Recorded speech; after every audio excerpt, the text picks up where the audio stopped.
Hello नमस्कार दोस्तों, मेरा नाम है अमरजीत और स्वागत है आपका मेरे YouTube channel platform of study पे। फ्रेंड्स, जैसा कि आपने थंबनेल में देख ही लिया होगा, आज मैं आपके लिए एनसीएल हेम मॉडल पेपर पार्ट 6 लेके आया हूँ। इससे पहले मैं पार्ट 1 2 3 4 5 पांच पार्ट अपलोड कर चुका हूँ। अगर वो अभी तक आपने नहीं देखे हैं तो मेरे वीडियो पे जाके आप वो देख सकते हैं। तो फ्रेंड्स, आज हम इस मॉडल पेपर फिर 100 क्वेश्चन करेंगे जो कि लेटेस्ट एग्जाम पैटर्न बेस्ड होंगे। और आप सबको पता ही है, माइनिंग सिविल सर्वेयर और पैरामेडिकल स्टाफ की जो एग्जाम डेट है वो आ चुकी है। तो आप ये मान के चलिए कि हेम ऑपरेटर की डेट भी जल्दी ही आने वाली है।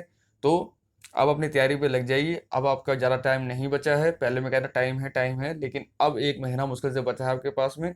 तो अपनी अब तैयारी को अमली जामा पहना दीजिए और इस बार गर्दा उड़ा दीजिए और अपनी एक जॉब निश्चित कर लीजिए एनसीएल में। ठीक है फ्रेंड्स, तो चलिए शुरुआत करते हैं अपनी वीडियो की। उससे पहले जो लोग मेरे चैनल फर्स्ट टाइम आए हैं, मेरे चैनल सब्सक्राइब कर बेल आइकन जरूर दबाइएगा ताकि वीडियो नोटिफिकेशन प्राप्त हो जाए। और फ्रेंड्स, वीडियो शुरुआत करने से पहले, इससे पहले जो मैंने प्रीवियस पार्ट अपलोड किया था उससे कुछ विनर लिस्ट आई है जो ये स्टूडेंट अच्छा काम कर रखा है। हालांकि जितने लोगों ने पिछला पेपर दिया सबके बहुत अच्छे अच्छे मार्क्स आए हैं, लेकिन ये वो टॉप 6 कंटेस्टेंट हैं जिनके एक साथ 98 मार्क्स आए हैं। तो ये संयुक्त रूप से टॉपर हैं मेरे पिछले मॉडल पेपर पार्ट 5 के। और कौन कौन है? अभिषेक राज हैं, इनके 98 नंबर है। उपेंद्र प्रताप सिंह राजपूत हैं, इनके भी 98 हैं। दीपक कुमार महातो 98, आशुतोष मिश्रा 98, जयंत कुमार 98 और सतीश वाडिवे 98। बाकी किसी के 96 हैं, किसी के 94 हैं, 80 हैं, 85, 87 ऐसी हैं। जिन जिन लोगों ने मेरा मॉडल पेपर दिया उनको ढेर सारी बधाइयाँ। इसलिए आप लोगों की तैयारी बहुत अच्छी चल रही है। मुझे देख के बड़ी खुशी हो रही है कि आप लोगों की तैयारी बहुत अच्छी चल रही है और सब सब लोग अच्छे अच्छे मार्क्स लेके आ रहे हैं। तो यही उम्मीद मैं इस मॉडल पेपर भी करता हूँ कि इसमें भी आपके अच्छे मार्क्स आएंगे। ठीक है फ्रेंड्स, और क्या है, इसमें टोटल 100 क्वेश्चन है। एक क्वेश्चन 1 नंबर का है। टोटल 90 मिनट का टाइम मिलेगा आपको वहाँ पेपर देने के लिए। एक एक सब्सक्राइबर ने मुझसे पूछा था कि सर हेम ऑपरेटर में टाइम कितना मिलता है। तो आप हेम ऑपरेटर का पेपर दें चाहे आप पैरामेडिकल का पेपर दें, कोई सा एग्जाम देंगे, आपको 90 मिनट का ही टाइम मिलेगा एनसीएल में। ठीक है, और कोई निगेटिव मार्किंग नहीं है। तो 100 के 100 क्वेश्चन आप अटेम्प्ट कीजिए। तो चलिए फ्रेंड्स, आज की वीडियो शुरुआत करते हैं पहले क्वेश्चन से। जय माता दी, लेट्स रॉक। तो पहला क्वेश्चन है फ्रेंड्स, भारत में गुड गवर्नेंस डे किसके जन्म दिवस के अवसर पर मनाया जाता है? तो फ्रेंड, जो गुड गवर्नेंस डे है ये कब मनाया जाता है? ये मनाया जाता है 25 दिसंबर को। ठीक है, और किसके जन्म दिवस को मनाया जाता है सबको पता होना चाहिए, अटल बिहारी वाजपेयी जी के। ठीक है ना, ऑप्शन नंबर बी। ठीक है, अगला क्वेश्चन है, प्रसिद्ध पुस्तक हाफ गर्लफ्रेंड लिखी गई है। तो फ्रेंड, ये बहुत फेमस बुक है, इसमें पिक्चर भी आ चुकी है। और किसने लिखी है? चेतन भगत ने। ऑप्शन नंबर ए। ठीक है, अगला क्वेश्चन है, निम्नलिखित उपाधियों को उनसे संबंधित नेता से सम्मिलित करके नीचे दिए गए कोटों से सही उत्तर चयन कीजिए। तो फ्रेंड, एक तरफ उपाधि दी हुई है और एक तरफ नेता दिया हुआ, तो आपको बताना है कि ये उपाधि किस नेता को मिली है। और बहुत अच्छा क्वेश्चन है, बहुत इंपॉर्टेंट क्वेश्चन है। यहाँ से आपके 4 क्वेश्चन बन जाएंगे। सोचिए, 4 ऑप्शन 4 हैं, 4 क्वेश्चन आपके तैयार हो जाएंगे एक क्वेश्चन से। समझ लीजिए, तो गुरुदेव की उपाधि किसको दी गई है? रविन्द्रनाथ टैगोर जी को। तो ये आ जाएगा पहले वाला डी में। ठीक है, लोकमान्य, लोकमान्य किसको कहते हैं? लोकमान्य बाल गंगाधर तिलक को कहते हैं। यह आ जाएगा सी में। देशबंधु किसको कहते हैं? चित्तरंजन दास जी को। लास्ट बचा शेर पंजाब, पंजाब के शेर किसको कहते हैं? लाला लाजपत राय को। तो पहले में आएगा डी। तो पहले में आएगा डी। डी वाले पहले ए और सी ऑप्शन है, तो बी और डी कट जाएंगे आपके। और लोकमान्य आएगा आपका सी में, तो सी में आएगा टू। सी में आएगा टू। ठीक है, अब ए में क्या आएगा? गुरुदेव। ए में आएगा 4 गुरुदेव, नहीं सॉरी, ए ए ए ये रहा। तो इस चित्तरंजन दास कौन थे? वो देशबंधु। तो ए में 3 आना चाहिए, तो ए में 3 वाला ऑप्शन है ऑप्शन नंबर ए। तो राइट हो जाएगा ऑप्शन नंबर ए। ठीक है ना, अगला क्वेश्चन है, निम्नलिखित में कौन सा स्थान टीपू सुल्तान की राजधानी के रूप में विख्यात था? तो फ्रेंड, इससे पहले जो मैंने पार्ट 3 मॉडल पर आपको कराया था उसमें मैंने बताया था टीपू सुल्तान को मैसूर का शेर कहा जाता था। टाइगर, सॉरी, टाइगर कहा जाता था वहां का। ये क्वेश्चन भी आया हुआ है। शेर भी ऑप्शन देगा, बाघ भी देगा, टाइगर भी देगा, तो आपको निशान टाइगर पे लगाना है। और ये कहाँ का था? मैसूर का था। Option number D. अगला क्वेश्चन है, स्वामी दयानंद सरस्वती का मूल नाम था। तो फ्रेंड्स, का जो मूल नाम था वो मूल शंकर ही था। Option number D. और स्वामी दयानंद सरस्वती के बारे में बहुत कुछ मैंने आपको बता रखा है, तो मुझे बताने की जरूरत नहीं, तो वीडियो लंबी हो जाएगी। अगला क्वेश्चन है, भारत के किस राज्य में सूर्योदय सबसे पहले घटित होगा? तो फ्रेंड्स पृथ्वी हमारी पश्चिम से पूर्व की ओर घूमती है, तो सबसे पूर्व में कौन सा स्टेट है हमारा, वो है अरुणाचल प्रदेश। तो सबसे पहले सूर्य भी कहाँ उगेगा, अरुणाचल प्रदेश में, ऑप्शन नंबर बी। और उगते सूर्य का देश किसे कहा जाता है, तो वो जापान को कहा जाता है, ये भी याद रखना, इसलिए उसको पुराना नाम निप्पो बोलते थे, निप्पो। निप्पो सेल वगैरह आज भी आते हैं, निप्पो का मतलब ही था उगते हुए सूरज का देश, ठीक है ना। अगला क्वेश्चन है, अगला क्वेश्चन रीजनिंग है, संख्या श्रेणी 5, 11, 23, 47, 95, प्रश्न चिन्ह में प्रश्न चिन्ह के स्थान पर क्या आएगा।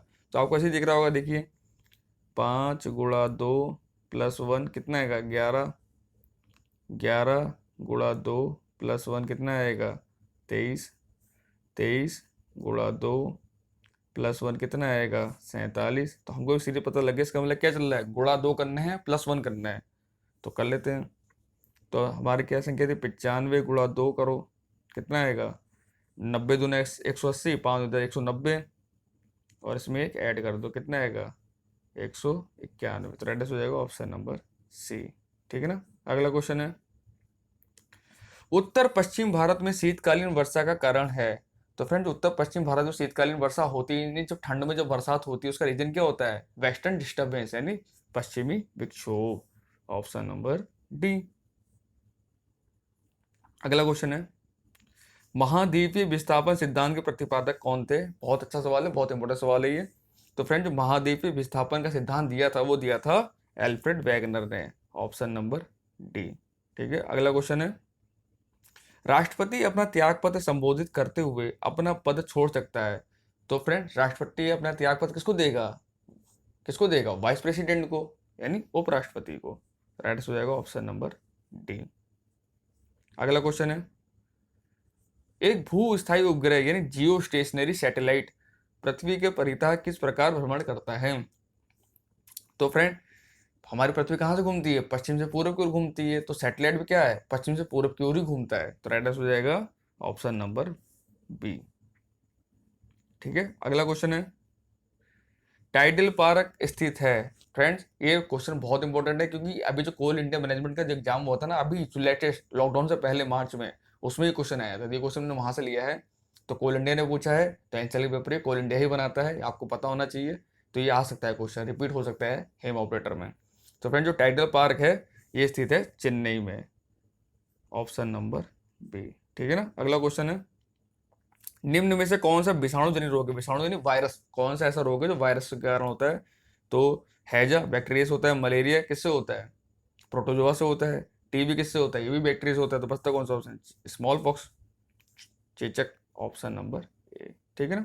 अगला क्वेश्चन है, और चेचक की टीके की खोज किसने की थी, वो की थी एडवर्ड जेनर ने, जिन्हें फादर ऑफ वैक्सीनेशन भी कहा जाता है।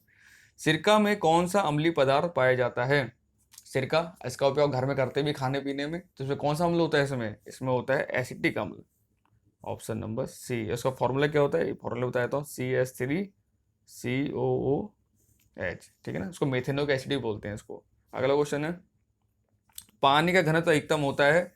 तो फ्रेंड पानी घनत्व 4 degree centigrade plus 4 degree centigrade पर अधिकतम होता है, ये भी याद रखना, ऑप्शन नंबर बी। अगला क्वेश्चन है, विद्युत धारा प्रभावित नहीं हो सकती है। तो फ्रेंड विद्युत धारा को प्रभावित होने के लिए क्या चाहिए, इलेक्ट्रॉन होने चाहिए, क्योंकि इलेक्ट्रॉन प्रवाह की दर को ही हम क्या कहते हैं, करंट कहते हैं, धारा कहते हैं। तो चांदी इसमें तो फ्लो हो जाएगा, क्योंकि मेटल है, मेटल में तो विद्युत बहुत तेजी से प्रभावित होती है। तांबा ये भी मेटल है, लोहा ये भी मेटल है। पता है लकड़ी, लकड़ी क्या है, ये इंसुलेटर है, ये क्या है, कुचालक है, तो इसमें विद्युत धारा प्रभावित नहीं होगी। तो राइट होगा ऑप्शन नंबर सी, ठीक है। अगला क्वेश्चन है, बहुत छोटे समय अंतराल शुद्धता से मापे जा सकते हैं। तो फ्रेंड बहुत छोटे छोटे समय अंतराल होता है, सेकंड कई कई लाख गुना सेकंड छोटा पार्ट अगर हमको नापना होगा, तो उसके लिए हम किसका उपयोग करेंगे, उसके लिए हम परमाणु घड़ियों का उपयोग करते हैं हम, ऑप्शन नंबर सी, ठीक है। अगला क्वेश्चन है, पारिस्थितिकी तंत्र के 2 प्रमुख घटक हैं। तो फ्रेंड सबको पता है पारिस्थितिकी तंत्र यानी इकोसिस्टम, जो इकोलॉजी होती है, इकोसिस्टम होता है हमारा, उसमें 2 ही तो होते हैं, या तो जैव घटक होते हैं या अजैव घटक होते हैं। तो राइट आंसर हो जाएगा ऑप्शन नंबर ए, जैविक या अजैविक, ठीक है ना। अगला क्वेश्चन है, निम्नलिखित में कौन सी ग्रीन हाउस गैस जैसी नहीं जानी जाती है, यानी कौन सी ग्रीन हाउस गैस नहीं है। मीथेन ये तो ग्रीन हाउस गैस है, मैंने कितने तरह को बताया है। नाइट्रस ऑक्साइड ये भी ग्रीन हाउस गैस है। कार्बन डाइऑक्साइड गैस ये तो है ही मेन। तो बचता कौन सा, ऑप्शन नंबर टी, यानी हाइड्रोजन ग्रीन हाउस गैस नहीं है। अगला क्वेश्चन है, आंखें धोने में प्रयुक्त होने वाला अम्ल है। तो फ्रेंड आंखें धोने के लिए किसका प्रयोग किया जाता है? वो क्या जाता है? बोरिक अम्ल का प्रयोग। Option number C. अगला क्वेश्चन है, 12वीं पंचवर्षीय योजना की समय अवधि क्या है? तो फ्रेंड ये लास्ट, और ये 12वीं पंचवर्षीय योजना थी, ये लास्ट पंचवर्षीय योजना थी भारत की। इसके बाद सारी पंचवर्षीय योजनाएं खत्म कर दी गई। योजना है कोई नाम बदल क्या कर दिया गया, नीति आयोग कर दिया गया। तो इसकी जो समय अवधि थी वो थी 2012 से 2017 तक। ऑप्शन नंबर टी, क्योंकि क्वेश्चन आ सकता है, लास्ट थी इसलिए क्वेश्चन आ सकता है। अगला क्वेश्चन है, भारत पुरुष हॉकी विश्व कप की मेजबानी करेगा? तो फ्रेंड भारत पुरुष हॉकी विश्व कप की मेजबानी 2023 में करेगा। Option number C. वो भी जो कोरोना वोरोना सब सही रहा तभी करेगा, नहीं तो अभी पोस्टपोन हो जाएगा। अगला क्वेश्चन है, मीराबाई चानू किस खेल से संबंधित हैं? तो फ्रेंड जो मीराबाई चानू हैं ये भारोत्तोलन से संबंधित हैं। Option number D. अगला क्वेश्चन है, हम्बनटोटा पोर्ट स्थित है? तो फ्रेंड हम्बनटोटा पोर्ट जो है बहुत इंपॉर्टेंट पोर्ट है हमारे लिए, और न्यूज में भी है, और बड़ी गड़बड़ी चल रही है यहाँ पे, और ये स्थित है श्रीलंका में। Option number A. अगला क्वेश्चन है, निम्न में से कौन कौशल भारत अभियान के एम्बेसडर नियुक्त किए गए हैं? तो स्किल इंडिया के कौन बने हैं ब्रांड एम्बेसडर? वो बने हुए, आपको मैंने पढ़ाई भी था ब्रांड एम्बेसडर की, जो लिस्ट मैंने पढ़ाई थी आपको मैंने, तो बताया भी था। इसका राइट आंसर होगा option number C, Anushka Sharma और वरुण धवन। अगला क्वेश्चन है, भारतीय अर्थव्यवस्था है? तो फ्रेंड भारतीय अर्थव्यवस्था कैसी है? ये मिश्रित अर्थव्यवस्था है, मिक्सचर है। ऑप्शन नंबर सी, इसमें समाजवाद भी है और पूंजीवाद भी है। अगला क्वेश्चन है, उत्तर मध्य रेलवे यानी एनसीआर, नॉर्थ सेंट्रल रेलवे का मुख्यालय कहाँ है? तो ये उत्तर प्रदेश के प्रयागराज में है, प्रयागराज। Option number B. यहाँ से भी बहुत से लोगों ने फॉर्म भरे भी होंगे भी, रेलवे एनटीपीसी के, ग्रुप डी के। अगला क्वेश्चन है, न्यायिक पुनरावलोकन की उत्पत्ति सर्वप्रथम कहाँ हुई है? तो फ्रेंड जो न्यायिक पुनरावलोकन की जो उत्पत्ति है इस संयुक्त राज्य अमेरिका से हुई है, और हमारे संविधान में जो न्यायिक पुनरावलोकन लिया गया है वो अमेरिका के संविधान से ही लिया गया है, ठीक है ना, जुडिशियल रिव्यू बोलते हैं इंग्लिश में। अगला क्वेश्चन है, समान नागरिक संहिता का उल्लेख है? तो फ्रेंड एक समान नागरिक संहिता का उल्लेख किसमें मिलता है? अनुच्छेद 44 में। Option number C. और भारत में एकमात्र ऐसा कौन सा राज्य है जहां पे अनुच्छेद 44 लागू है? तो वो है गोवा। ये क्वेश्चन भी आया हुआ है, याद रखना। एकमात्र गोवा ऐसा राज्य है जहाँ पे एक समान नागरिक संहिता है, ठीक है ना। अब ऐसा भी पूरे देश में लागू होने वाली है, तो कोरोना आ गया, नहीं तो मोदी जी ये बिल लाने वाले थे ये लोकसभा के अंदर। अगला क्वेश्चन है, मगध महाजनपद की राजधानी थी? तो फ्रेंड्स 16 महाजनपदों में मगध सबसे शक्तिशाली महाजनपद था, सबको पता होगा, और इसकी जो राजधानी थी वो थी पाटलिपुत्र। ऑप्शन नंबर ए। और पाटलिपुत्र को वर्तमान में क्या कहते हैं? पटना, जो कि बिहार की राजधानी है, ठीक है ना। अगला क्वेश्चन है, निम्नलिखित में से कौन सी जनजाति लकड़ी की शिल्प कला के लिए जानी जाती है?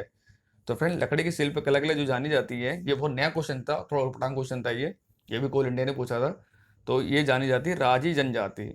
बेसिकली ये जो जनजाति है ये उत्तराखंड में पाई जाती है फ्रेंड्स। ये तीनों जनजाति उत्तराखंड में पाई जाती है, थारू जनजाति, भोटे जनजाति और राजी जनजाति, ये तीनों ही उत्तराखंड में पाई जाती है। ये भी याद रखना है, बाई चांस से क्वेश्चन अगर आ गया ये जनजाति कहाँ पाई जाती है, तो उत्तराखंड में पाई जाती है, ठीक है ना। अगला क्वेश्चन है, भारत नेट परियोजना का संबंध है? तो फ्रेंड जो भारत नेट परियोजना है इसका संबंध किससे था? ग्राम पंचायतों में ब्रॉडबैंड कनेक्शन देने से। ऑप्शन नंबर ए, ठीक है ना। अगला क्वेश्चन है, भारत का पहला विशिष्ट कुत्ता पार्क किस शहर में स्थापित किया गया है? तो फ्रेंड जो कुत्ता पार्क है ये तेलंगाना की राजधानी हैदराबाद में है। Option number C. अगला क्वेश्चन है, सन 1580 ईस्वी में अकबर ने अपने पूरे साम्राज्य को कितने सूबों में बांटा? तो इस क्वेश्चन का आंसर तो फ्रेंड वही स्टूडेंट दे सकता है ना जो बहुत सीरियस पढ़ाई करता है, हर चीज को लेकर चलते नहीं कि खाली ईजी पढ़ लिया और थोड़ा मॉडरेट अगर क्वेश्चन आया तो छोड़ दिया। तो असली तैयारी यही होती है कि आपको हर चीज पता होनी चाहिए, छोटे लेवल से लेकर बड़े लेवल तक। तो फ्रेंड इस क्वेश्चन का जो राइट आंसर है वो है 12 सूबों में। ऑप्शन नंबर ए। और ये पेपर थोड़ा मैंने मॉडरेट बनाया है क्योंकि पेपर मॉडरेट ही आएगा इस बार। अगला क्वेश्चन है, निम्नलिखित में से किस जर्मन वैज्ञानिक ने एक्स किरणों की खोज की? तो फ्रेंड एक्स किरणों की खोज की थी विलियम रॉन्टजेन ने। Option number A. अगला क्वेश्चन है, रामखेलिया किस राज्य का एक लोक नृत्य है? तो फ्रेंड जो रामखेलिया लोक नृत्य है ये इसका संबंध है बिहार से। Option number C. अगला क्वेश्चन है, अब क्वेश्चन आ गया मैथ का। श्रीमती सिंह के परिवार का मासिक बचत और व्यय का अनुपात 3:8 था, ठीक है। जिस महीने में परिवार की आय 27,500 थी उस महीने बचत होगी। तो फ्रेंड आय और व्यय बचत वगैरह ये तो आपकी, देखो क्या है मैथमेटिक, क्या है मैंने हमेशा बोला है mathematic is real life is mathematic. तो फ्रेंड जब देखते होंगे, आप नौकरी करते होंगे तो आपको सैलरी मिलती होगी, जब सैलरी मिलेगी तो कुछ खर्च भी करेंगे, कुछ बचाएंगे भी, सेविंग भी करेंगे। तो हाल यहाँ पे भी तो बचत और व्यय का अनुपात दे दिया है, और बचत व्यय मिला के ही क्या बनती है, सैलरी बनती है। ये भी आपको पता होना चाहिए। तो जिस महीने परिवार क्या है 27,500 थी, परिवार का कितनी 27,500 है, लेकिन यहाँ पे कितनी दे रखी है, यहाँ पे तो बचत तो व्यय दे रखा है, आय तो दे नहीं रखी है, लेकिन आय क्या होती है, इनकम बराबर क्या होगी, सबको पता है, बचत प्लस प्लस व्यय। यानी कितना हमने बचाया कितना हमने खर्चा किया, इन दोनों को जब ऐड कर देंगे तो आपकी आय निकल आएगी। तो वही करना है यहाँ फ्रेंड्स, कुछ नहीं करना है यहाँ पे। अब देखिए सवाल धीरे धीरे देखिए। देखो मासिक व्यय और बचत का अनुपात दे रखा है 3:8, यानी कहीं ना कहीं इस यही मिला के हमारी पूरी सैलरी दे रखी है 27,500, यही मिला के पूरी सैलरी 27,500 का ही रेशो है ये बचत और व्यय। तो हो जाएगा 11 बराबर किसके हो जाएगा, 27,500 के। तो एक बराबर कितना हो जाएगा, 11×2 = 22, बचा 5, 11×5 = 55, 2,500 रुपये। ठीक है, उसने क्या पूछा था, बचत होगी, तो बचत क्या है, बचत अनुपात कितनी है, 3 है। वैसे एक रेशो वैल्यू कितनी है, ये 2500, तो 3 रेशो वैल्यू कितनी हो जाएगी, इसको मल्टीप्लाई कर दो 3 से, तो आ जाएगा 7500। यही हमारा आंसर हो गया, राइट आंसर हो जाएगा ऑप्शन नंबर बी, 7500। ठीक है ना। और अगर वो पूछता व्यय कितना हुआ है, तो 25 गुणा 8 दे, 25×8 = 200, यानी 20,000 रुपये। ठीक है ना। अगला क्वेश्चन है, कप का एक सेट जब 720 की कीमत पर बेचा गया तो 20% का नुकसान हुआ। ओहो, 5% का लाभ लेने के लिए सेट को किस कीमत पर बेचा जाना चाहिए। तो फ्रेंड बंदे ने 720 रुपये में एक सेट बेचा है कप का, उसको 20% नुकसान हो गया। भी नुकसान होने गया, यानी हम जानते हैं, मैंने कितना बताया, लॉस प्रॉफिट क्या होता है, हमेशा हम 100 पे लेके चलते हैं। अगर हमें मान लिया कोई वस्तु 100 रुपए की थी, 20% नुकसान हो गया, तो वस्तु कितने में हमने बेची होगी, 80 रुपये बेची होगी। 80 रुपये में ना बेच के हमने 720 रुपये बेच रखा है, 80%। तो यहाँ 80% की वैल्यू दे दी उसने हमको, 80% की वैल्यू कितनी दे दी, 720 रुपया। ठीक है, हमसे निकालना है क्या है, हमको 5% लाभ निकालना है, यानी 105 का लाभ निकालना है। तो 105% की वैल्यू कितनी हो जाएगी, 720/80 गुणा 105 कर दो, आपका आंसर निकल आएगा। तो पहले 0 से 0 काट दो, 8×9 = 72, 9 12 कट जाएगा, और 9 × 105 करें कितना आएगा, 9×5 = 45, 9 × 9, यानी 945 रुपये में जब उसको बेचेगा उस कप सेट को, तब उसको 5% लाभ होगा। तो राइट आंसर हो जाएगा 945, कहाँ दिया है, ऑप्शन नंबर सी। ठीक है, अगला क्वेश्चन है, एक रेलगाड़ी किसी व्यक्ति को 8 सेकंड में पार कर जाती है। यदि रेलगाड़ी की चाल 54 किलोमीटर प्रति घंटा है तो रेलगाड़ी की लंबाई ज्ञात करो। और फ्रेंड्स इस बार जो मैंने जो टॉपिक लिए मैथ के, बिल्कुल सिलेबस के अकॉर्डिंग ही लिए। फिलहाल सिलेबस के अकॉर्डिंग चल रहा था मैं, लेकिन अब और कंफर्म हो गया कि जो मैं आपको पढ़ा रहा हूँ, आपको सिलेबस के अकॉर्डिंग ही पढ़ा रहा हूँ। क्योंकि जो सर्वेयर और पैरामेडिकल वगैरह जो उसमें जो आया है, जो नॉन टेक्निकल पार्ट का जो सिलेबस आया है, उसमें यही दे रखा है, time and distance, time and work, loss and profit, लाभ हानि, समय, कार्य, दूरी, समय, चाल, और मूलधन वाले जो सवाल होते हैं, ये जो सवाल आपके सिलेबस में दिए हुए हैं। तो इन्हीं, और मैं आपको इन्हीं टॉपिक से पढ़ाता भी हूँ, हैं। तो ठीक है फ्रेंड्स, तो चलो हम जो पढ़ रहे हैं बहुत सही पढ़ रहे हैं, बस इसको ध्यान से पढ़ते रहिए और जो सीखते रहिए मैं कैसे चीज़ों को सॉल्व करता हूँ मैथ के सवालों को। और जब पेपर आएगा तो आप चकते फट्टे कर दोगे वहाँ पे। तो फ्रेंड ठीक है, तो ये रेलगाड़ी सवाल तो आएंगे ही आएंगे, रेलगाड़ी के सवाल हो गए, और समय मजदूरी वाले सवाल जो होते हैं वो पक्का आएंगे आपके एग्जाम में। तो फ्रेंड चलिए, सवाल क्या था, तो रेलगाड़ी किसी व्यक्ति को 8 सेकंड पर गिर जाती है, यदि रेलगाड़ी की चाल इतनी है तो रेलगाड़ी की लंबाई ज्ञात करो। अब देखिए फ्रेंड, मैंने आपको एक चीज़ बताई थी, देखिए यहाँ समय सेकंड में दे रखा है, लेकिन जो स्पीड दे रखी है 54 किलोमीटर पर घंटा में दे रखी है, और आंसर सारे देखो मीटर में दे रखे हैं, यानी मीटर पर सेकंड में आंसर हमारा चलेंगे। तो मैंने आपको बताया था किलोमीटर हावर से मीटर पर सेकंड चेंज करना, तो हम क्या करते हैं, हम 5/18 से मल्टीप्लाई कर देते हैं, और मीटर पर सेकंड से किलोमीटर पर आवर जाना था तो इसका उल्टा कर देते हैं, 18/5 से मल्टीप्लाई कर देते हैं। तो ये कोई स्पीड, दूरी हमको निकालनी है, रेलगाड़ी लंबाई क्या है, रेलगाड़ी लंबाई की अपने में दूरी है, वो दूरी हमको निकालनी है। हम टी को डी रहने देंगे, डिस्टेंस, टाइम दे रखा 8 सेकंड। अब जो काट दो उसको, 18×3 = 54, 3×5 = 15, 15 × 8 = डी। 15 कितना होता है, अब देखो 15 कितना होता है, 120। तो एड्रेस हो जाएगा ऑप्शन नंबर डी। ठीक है ना। अगला क्वेश्चन है, अगला क्वेश्चन रीजनिंग है। यदि टाइम बराबर 209135 तो क्लॉक बराबर क्या होगा। ये कोडिंग कर रखी है फ्रेंड, अब हमको कोडिंग निकालनी पड़ेगी, तो पहले हम इसके लॉजिक जोड़ेंगे। Time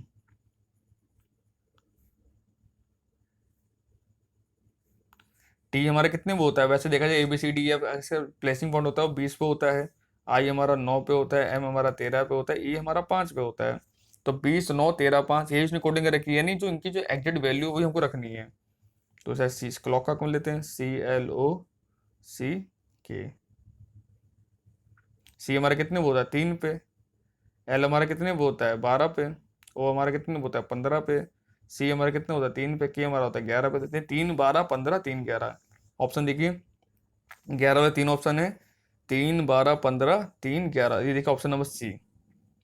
option number C right answer है हमारा। ठीक है ना। अगला क्वेश्चन है, 2 वर्ष के लिए 4% ब्याज दर पर 2000 रुपए के मूलधन के लिए साधारण ब्याज की गणना कीजिए। साधारण ब्याज दर क्या होता है, मैंने आपको बताया है, मूलधन गुणा दर गुणा समय बट्टे 100। रख दीजिए, मूलधन कितना है 2000, दर कितनी है 4%, समय है 2 साल बट्टे 100।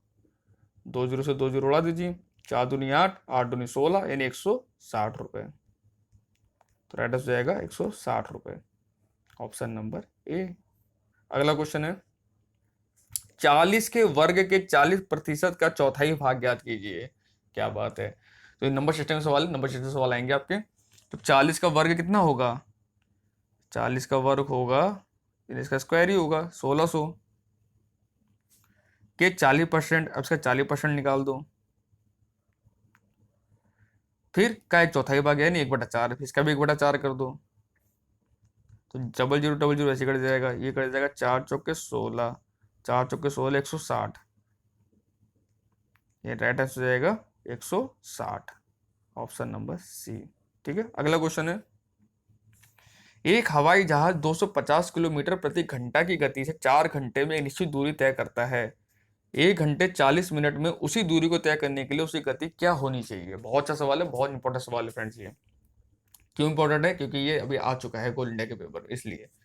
तो फ्रेंड अभी इस पहले स्टेटमेंट आप पढ़िए। पहले स्टेटमेंट क्या दे रखा है, हमको चाल दे रखी है और समय दे रखा है, लेकिन दूरी हमको नहीं दे रखी है। तो पहले हमें दूरी निकालनी पड़ेगी ना, तभी तो हम बता पाएंगे कि 1 घंटे 40 मिनट को उसी दूरी को कितनी देर में तय कर लेगा, किस स्पीड से तय करेगा। तो फ्रेंड पहले हमें निकालेंगे दूरी। पहले हमें सूत्र क्या होता है, चाल बराबर क्या होता है,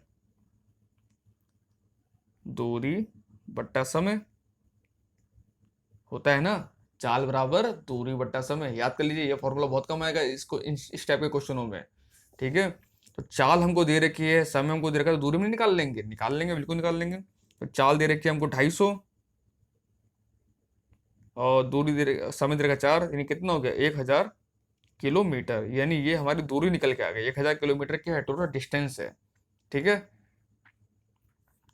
अब इसको क्लियर कर देते हैं, यानी हमें जो दूरी निकल के आ गई है वो 1000 किलोमीटर आ गई है। दूरी बराबर आ गई हमारी 1000 किलोमीटर, क्योंकि दूरी बराबर क्या होता है, चाल गुणा समय। ठीक है। अब हमको क्या पूछा, अगला स्टेटमेंट रखा है 1 घंटे 40 मिनट में उसी दूरी को तय करने के लिए उसकी गति क्या होनी चाहिए। तो फ्रेंड्स 1 घंटे 40 मिनट में, और यहाँ से दे रखा है सब आवर में, तो हम क्यों ना 40 मिनट को पहले घंटे में निकल लेते हैं हम। तो 40 इसको पहले हम पूरा घंटा बदल लेते हैं, तो 1 घंटा 40 मिनट का मतलब हो जाएगा, यानी 1 घंटा तो पूरा 1 घंटे का रहने दो, 40 मिनट का घंटे से घंटे बट्टे 60 कर देंगे, तो जीरो जो कट जाएगा, 2 दूनी 4 2 3 6, 3 कम 3 3 2 5, 5/3 घंटा। ये आ गया हमारा समय। अब कर लो इसको, तो स्पीड क्या हो जाएगी 1000/5/3। ठीक है, यही तो होगी, 3 कम 3 3 तो 5, सॉल्व तो होगा। रुक जाएगा, मैं फिर दोबारा कर देता हूँ, कोई मिस्टेक होगी लग रहा है मेरे से। 1 घंटा 40 मिनट ना, 1 घंटा को घंटे रहने दो, 40 मिनट को हम घंटे से कर लेते हैं, तो कट जाएगा 2 दूनी 4 2 3 6, 3 कम 3 3 तो 5, 5/3। हाँ सही तो किया था, 5/3 हो गया, सही है सही है सही किया। तो ठीक है, तो स्पीड रब हो जाएगा। हमारी दूरी कितनी निकली थी 1000 किलोमीटर, याद होगा आपको। बचा समय, समय कितना है 5/3। अब क्या होगा, ये 3 ऊपर चल जाएगा। ठीक है, तो कितना हो जाएगा, ये हो जाएगा आपका 3000/5। अब काट दो, 5 छक्का 30, 600 किलोमीटर। यानी उसकी गति कितनी करनी पड़ेगी? अब 600 किलोमीटर प्रति आवर जब करेगा तब उस दूरी को उतनी देर में ही तय कर पाएगा वो। तो राइट आंसर हो जाएगा 600 kilometre per hour, option number सी। ठीक है ना। अगला क्वेश्चन है, किसी आयत की लंबाई तथा चौड़ाई का अनुपात 5:6 है तथा इसका क्षेत्रफल 6750 सेंटीमीटर स्क्वायर है। आयत की लंबाई तथा क्षेत्रफल का अनुपात ज्ञात करें। बहुत अच्छा सवाल है, बहुत कॉम्प्लिकेटेड बनाया गया है लेकिन है अच्छा सवाल ये। तो फ्रेंड हम सबको पता है पहले आयत का क्षेत्रफल क्या होता है। आयत का क्षेत्रफल क्या होता है? मैंने पिछली वीडियो बताया था, लंबाई गुणा चौड़ाई। ठीक है, तो हमको ये रखा है लंबाई चौड़ाई का अनुपात दे रखा है, यानी 5x इंटू 6x बराबर किसके दे रखा है? क्षेत्रफल भी दे रखा है 6750 के। तो हो जाएगा 6×5 = 30x² बराबर 6750। इसको काट दो, 0 0 काट दो, तो x² बराबर हो जाएगा 3 दूनी 6, 3 दूनी 6, 3 पंजे 15। तो x बराबर कितना आ जाएगा? 225 का अंतर निकालने कितना आएगा? 15। यानी x की वैल्यू आ गई हमारा 15। ठीक है, अब x की वैल्यू 15 आ गई, इसको सॉल्व कर लेते हैं, फिर हो गया। तो लंबाई कितनी हो जाएगी? 5x थी, तो 5x की वैल्यू रख देंगे, x की वैल्यू कितनी? 15। 15 पंजे 75, यानी आगे 75। और क्या पूछा हमसे? आयत की लंबाई तथा क्षेत्रफल का अनुपात ज्ञात। तो लंबाई हमको पता है, चौड़ाई से मतलब ही नहीं है, हमको लंबाई पता है 75 आ गई, और क्षेत्रफल है 6750, इसका रेशो निकाल दो। तो 75:6750, इसको निकाल दो, कितना कटेगा? 75 का 75। अब ऑप्शन के अकॉर्डिंग मिला, ऑप्शन नंबर डी लेके चलो, 9 पंजे 75, 25 थे 75, 25 75 90 75 15 15 20। हाँ फ्रेंड, 1:90 इसका आंसर आएगा। तो राइट आंसर हो जाएगा ऑप्शन नंबर डी। ठीक है ना, इसको आप सॉल्व कर लीजिएगा, चारों कुछ है नहीं इसमें। अगला क्वेश्चन है, 4:9 के अनुपात में ए और बी के बीच में 39 कैंडियां वितरित की जाती हैं, तो बी को ए से कितने अधिक कैंडी मिलती है? ठीक है, तो ए और बी को कितनी कैंडी मिली है? 9 और 4, ये टोटल किसके बराबर? 39 के बराबर है, तो इसको 39 रख करो तो पहले। तो 9 4 13, 13 बराबर किसके हैं? 39 के बराबर होंगी। तो एक बराबर किसके होगा? 13 3 39। यानी एक रेशियो की वैल्यू कितनी आ गई? एक रेशियो की वैल्यू आ गई 3। ठीक है, बी को ए से कितने अधिक कैंडी मिली? अब देखिए बी और ए के बीच कितना रेशियो है? ए को मिली है 4 कैंडी, बी को मिली है 9 कैंडी, तो बी को कितनी ज्यादा कैंडी मिली है? 5 कैंडी ज्यादा मिली है ना, तो 5 रेशियो ज्यादा मिला है बी को। और एक रेशियो वैल्यू कितनी? 3, तो 5 × 3 कर दो, 5 3 15। ये हमारा आंसर हो गया, यानी बी को ए से 15 कैंडी ज्यादा मिली है। राइट आंसर होगा ऑप्शन नंबर बी। ठीक है, अगला क्वेश्चन है, भारत में सर्वोच्च न्यायालय और उच्च न्यायालय के न्यायाधीशों की नियुक्ति कौन करता है? तो फ्रेंड, चाहे आप हाई कोर्ट की जज की बात करें, चाहे आप सुप्रीम कोर्ट के जज की बात करें, इनकी नियुक्ति कौन करता है? वो करते हैं भारत के राष्ट्रपति, ऑप्शन नंबर 2। ठीक है ना। अगला क्वेश्चन है, प्लासी की लड़ाई की भी लड़ी गई थी। तो फ्रेंड, प्लासी लड़ाई क्या हुई थी? ये हुई थी 1757 ईस्वी में, ये भी मैं करा चुका हूँ आपको। और किसके बीच में हुई थी? ये भी मैंने आपको बता रखा है कि किसके बीच हुई थी? सिराजुद्दौला और ब्रिटिश सेना के बीच में, ऑप्शन नंबर 2। ठीक है ना। अगला क्वेश्चन है, निम्न में से किसे नया निर्वाचन आयोग नियुक्त किया गया है? तो फ्रेंड, जो नया इलेक्शन कमीशन नियुक्त किया गया है, निर्वाचन आयोग, किसको किया गया है? वो किया गया है राजीव कुमार को, ऑप्शन नंबर बी। अगला क्वेश्चन है, हाल ही में किस अरब देश ने अपना पहला मंगल मिशन होप लॉन्च किया है? बहुत इंपॉर्टेंट सवाल है फ्रेंड्स, ये बहुत इंपॉर्टेंट सवाल। तो ऐसा पहला अरब कंट्री जिसने मंगल मिशन होप को लॉन्च किया है वो है संयुक्त अरब अमीरात, ऑप्शन नंबर डी। और यहीं पे आईपीएल मैच भी चल रहे हैं, ये भी याद रखना। अगला क्वेश्चन है, निम्न में से गौतम बुद्ध का बचपन का क्या नाम था? तो फ्रेंड, जो गौतम बुद्ध थे उनका बचपन का नाम था सिद्धार्थ। राइट आंसर हो जाएगा ऑप्शन नंबर ए। ठीक है ना। अगला क्वेश्चन है, कोविड-19 को महामारी घोषित करने वाला पहला राज्य कौन सा था? तो फ्रेंड्स, कोविड-19 को महामारी घोषित करने वाला जो पहला राज्य था हमारे देश में वो था हरियाणा, ऑप्शन नंबर बी। और एक क्वेश्चन और याद रखना कि लॉकडाउन लगाने वाला पहला राज्य कौन सा था हमारे देश में? तो लॉकडाउन सबसे पहले लगाया था राजस्थान ने, ये भी याद रखना। ठीक है ना। अगला क्वेश्चन है, 1857 ईस्वी के विद्रोह में सबसे पहले बलिदान किसने दिया था? तो फ्रेंड, 1857 ईस्वी क्रांति में सबसे पहले जो बलिदान दिया था वो दिया था किसने? मंगल पांडे ने, ऑप्शन नंबर डी। अगला क्वेश्चन है, निम्नलिखित में से महाभारत के रचयिता कौन है? तो फ्रेंड जो महाभारत के रचयिता हैं वो हैं महर्षि वेदव्यास, ऑप्शन नंबर बी।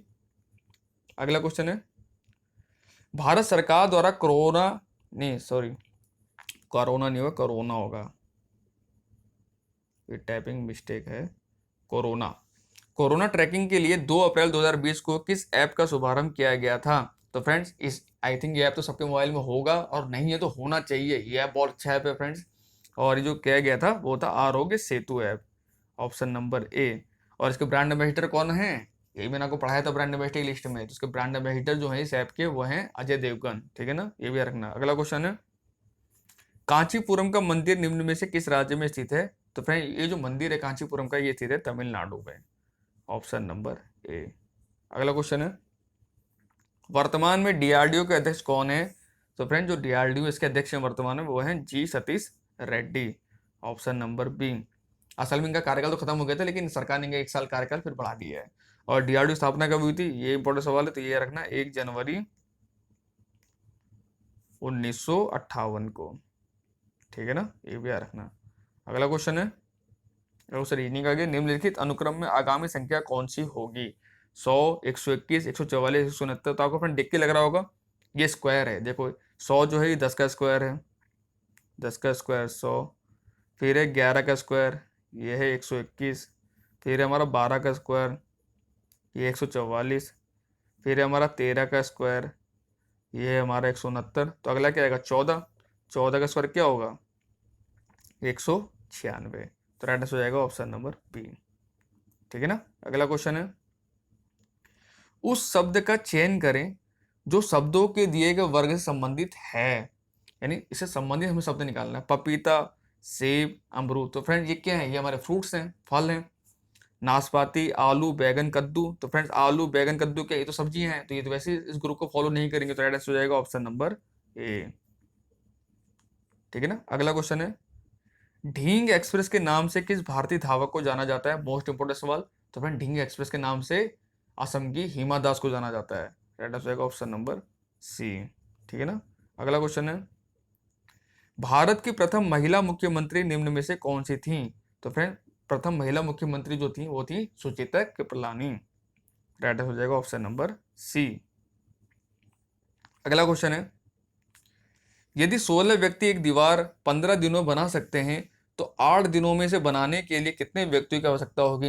ये टाइम एंड वर्क से ही सवाल है फ्रेंड। इसमें एक फॉर्मूला होता है एमडीएच का, यानी मैन पावर इंटू दिन इंटू घंटे बट्टे कार, ये निकाला होता है। तो पहले स्टेट में कितने हैं, पहले स्टेट में एम कितने हैं 16 व्यक्ति हैं, कितने दिन बना रहे हैं 15 दिन में बना रहे हैं। मानते कोई एक काम करते होंगे ये लोग, 8 दिन में कितने बंदे बनाएंगे हमें नहीं पता, हम D2 हमको निकालना है, ठीक है। बट एक तो काम से काम कट जाएगा, काम वही होगा। तो 8 दूनी हो जाएगा 16, 15 दूनी हो जाएगा 30, यानी 30 दिन और लगेंगे फ्रेंड्स, सॉरी 30 मैन लगेंगे। ये एम की वैल्यू निकाल लिया हमने एम की वैल्यू निकाल ली है, मैन पावर। तो अब कितने मैन पावर चाहिए होगी? अगर 8 दिनों में इसको बनाना है तो हमको 30 बंदे और चाहिए होंगे, ऑप्शन नंबर डी, ठीक है ना। अगला क्वेश्चन है, सोना, हार, लोहा। तो फ्रेंड सोने से हार बनाया जाता है सोना का उपयोग करके, लोहा का उपयोग करके क्या बनाया जाता है? कमीज नहीं बनेगी, फीता नहीं बनेगा, पुस्तक नहीं बनेगी, क्या बनेगा? बाल्टी बनेगा, ऑप्शन नंबर डी। अगला क्वेश्चन है, हिंदी में अल्प विराम का चिन्ह है। तो फ्रेंड जो अल्प विराम का चिन्ह होता है वो है ऑप्शन नंबर डी, ऐसे कोमा लगा देते हैं, ठीक है ना। अगला क्वेश्चन है, तो कौन सा हो जाएगा? ऑप्शन नंबर डी, ठीक है ना। अगला क्वेश्चन है, दिए गए शब्द का बहुवचन रूप चुनिए। पाठक। तो फ्रेंड पाठक का जो बहुवचन होता है वो होता है पाठकगण, ऑप्शन नंबर ए। अगला क्वेश्चन है, निम्न में से कौन सा शब्द पुल्लिंग है? आशा, आज्ञा, गरिमा, सागर। तो फ्रेंड आशा भी देख लिए स्त्रीलिंग है, आज्ञा भी स्त्रीलिंग है, गरिमा भी स्त्रीलिंग है, तो बचता कौन सा है? सागर, ऑप्शन नंबर डी। सागर हो गए, पर्वतों के नाम हो गए, ऐसे जो को नाम होते हैं हमेशा पुल्लिंग में ही इनको जोड़ा जाता है फ्रेंड, याद रखना, ठीक है ना। अगला क्वेश्चन है, किस शब्द का प्रयोग सदा बहुवचन में होता है? गाय, दर्शन, बहन, लता। तो फ्रेंड गाय का विलोम क्या होता है? गायें। बहन का विलोम क्या होता है? बहनें। लता का क्या होता है? लताएं। तो फ्रेंड एक दर्शन शब्द ऐसा शब्द है जो हमेशा एक वचन और बहुवचन दोनों में प्रयोग किया जाता है, ये हमेशा बहुवचन में ही आता है ये। आप चाहे इसको बहुवचन ले लो चाहे एक वचन ले लो, ऑप्शन नंबर बी। अगला क्वेश्चन है, जटिल का विलोम होगा। तो फ्रेंड जटिल माने क्या होता है, जो थोड़ा कठिन काम हो, थोड़ा कठिन हो, उसका उल्टा क्या हो जाएगा, थोड़ा सरल काम हो, यानी राइट हो जाएगा सरल, ऑप्शन नंबर सी।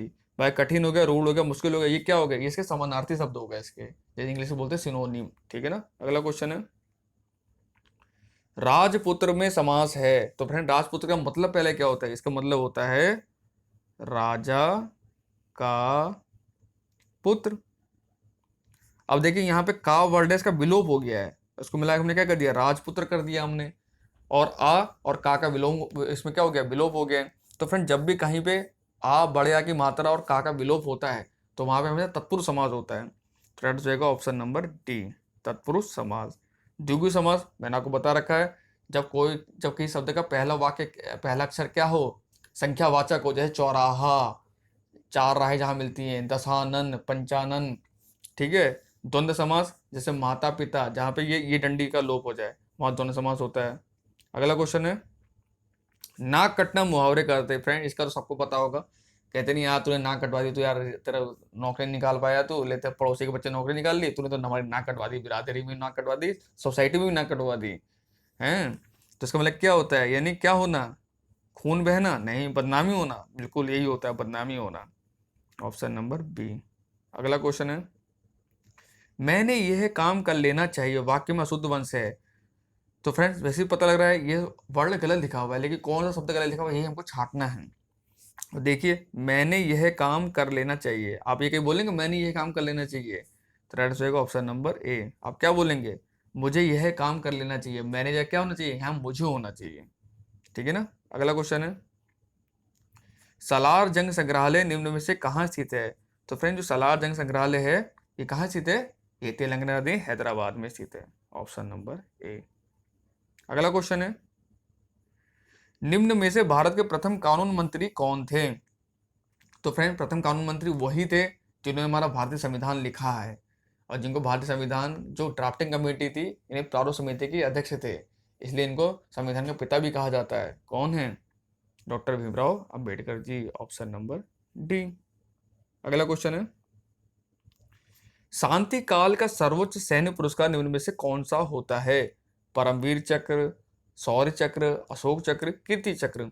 तो फ्रेंड शांति काल में जो सर्वोच्च सैन्य पुरस्कार होता है वो होता है अशोक चक्र, ऑप्शन नंबर सी, ठीक है ना। अगला क्वेश्चन है, निम्न में से धावन सोडा का रासायनिक नाम क्या है। Sodium carbonate, sodium hydrogen carbonate, sodium chloride, इनमें से कोई नहीं। तो बताइए फ्रेंड धावन सोडा का रासायनिक नाम क्या होता है, तो वो होता है सोडियम कार्बोनेट, ऑप्शन नंबर ए। इसका फॉर्मूला भी आता है, तो फॉर्मूला भी लिख देता हूँ, Na2CO3 × 10H2O, ठीक है ना, ये होता है धावन सोडा का फॉर्मूला। और एक ऑप्शन दे रखा है सोडियम हाइड्रोजन कार्बोनेट। तो फ्रेंड्स सोडियम हाइड्रोजन कार्बोनेट बोलते हैं जो खाने का सोडा होता है, जो हम घर में खाने सोडा उपयोग करते हैं उसको बोलते हैं सोडियम हाइड्रोजन कार्बोनेट। इसका फॉर्मूला होता है NaHCO3, ठीक है ना। तो ये दोनों याद रखना, दोनों ही बहुत इंपॉर्टेंट है आपके लिए, ठीक है ना। अगला क्वेश्चन है, कपड़े का एक टुकड़ा 600 रुपये में खरीदा गया, ठीक है, सिलाई शुल्क के रूप में 40 रुपये देने के बाद 12.5% का लाभ पाने के लिए इसे किस कीमत में बेचा जाना चाहिए। तो फ्रेंड पहले कॉस्ट प्राइस हम निकाल लेते हैं, कपड़े कॉस्ट प्राइस कितना है, 600 में तो खरीदा गया, प्लस 40 रुपये सिलाई में भी तो खर्चा कर दिया गया, तो ये भी तो हमारी जेब से ही गया है, तो टोटल कॉस्ट प्राइस कितनी आ गई, 640 रुपये।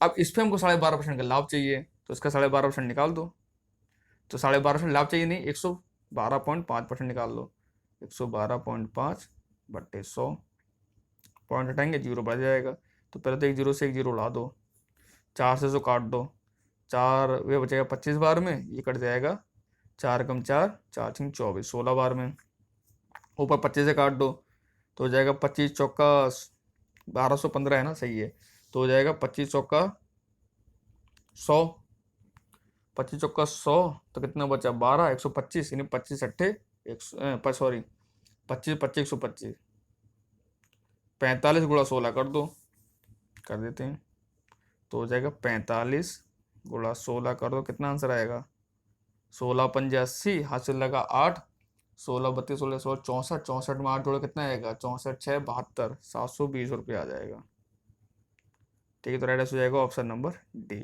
यानी 12.5% लाभ लेने के लिए उसको वो कितने बेचना पड़ेगा, 640 रुपये की वस्तु को 720 रुपये में जब बेचेगा तब उसको 12.5% का लाभ होगा। ठीक है ना फ्रेंड्स। अगला क्वेश्चन है, अगला क्वेश्चन मैथ का ही है, बहुत अच्छा सवाल है ये, इस टाइप के सवाल आजकल बहुत ट्रेंडिंग चल रहे हैं।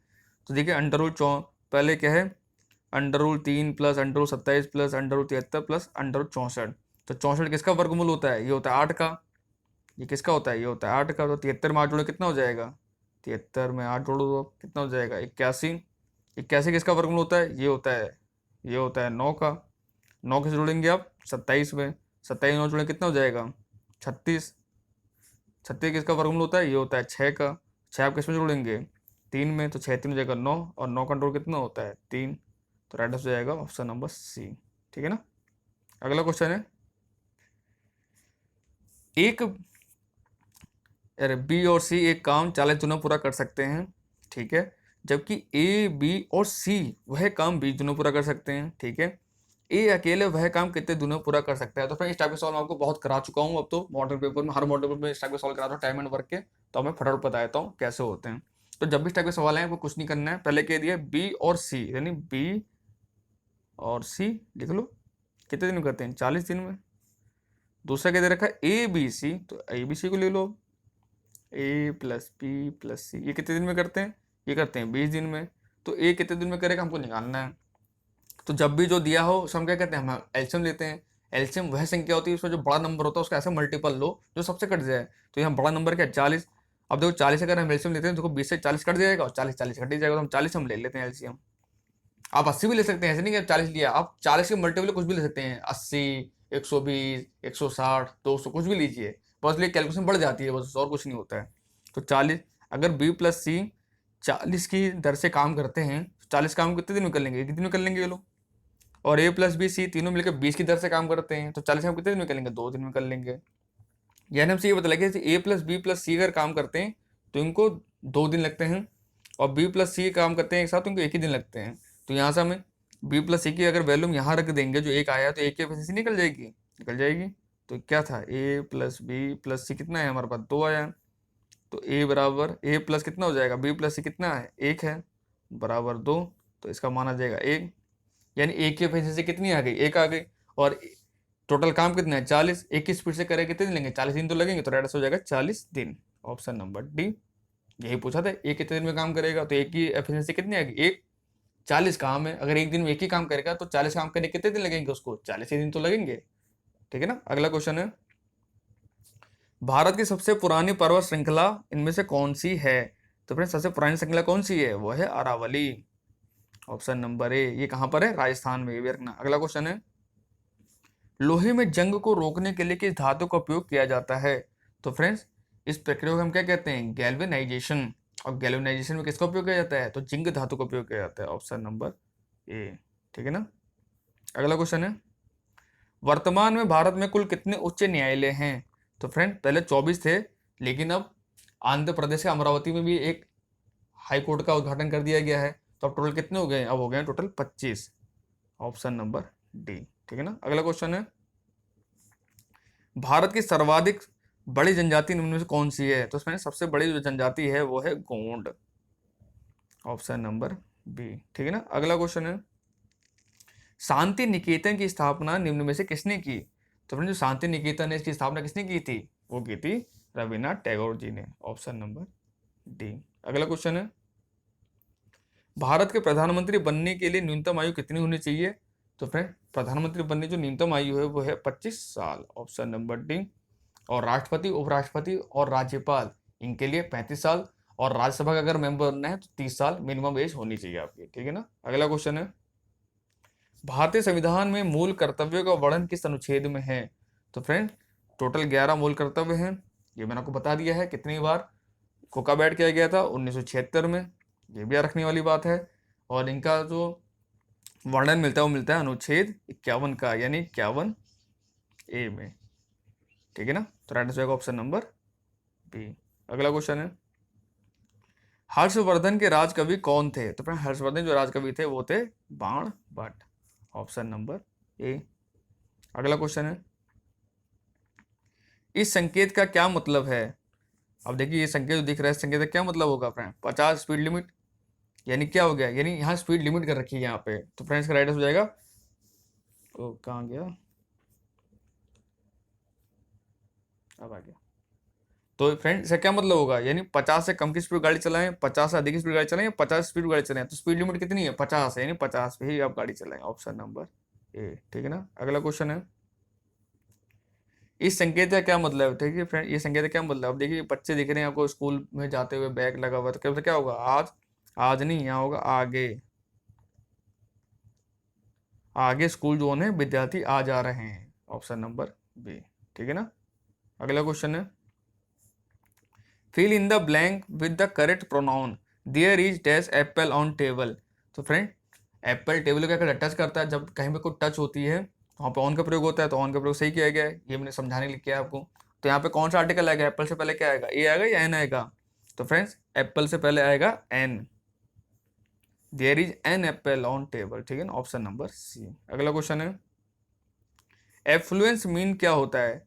तो फ्रेंड सहमति, समृद्धि, लाभ और जागृत। तो फ्रेंड एफ्लुएंस मीन जो होता है वो होता है क्या, समृद्धि। Option number B. अगला क्वेश्चन है, choose the correctly spelling, committee, committee, तो कमिटी स्पेलिंग बतानी है, तो कमिटी पहले सही स्पेलिंग लिख लो, मैंने हमेशा कहा है सही स्पेलिंग पहले लिख लो फिर उससे मिलान करो। तो कमिटी स्पेलिंग होती है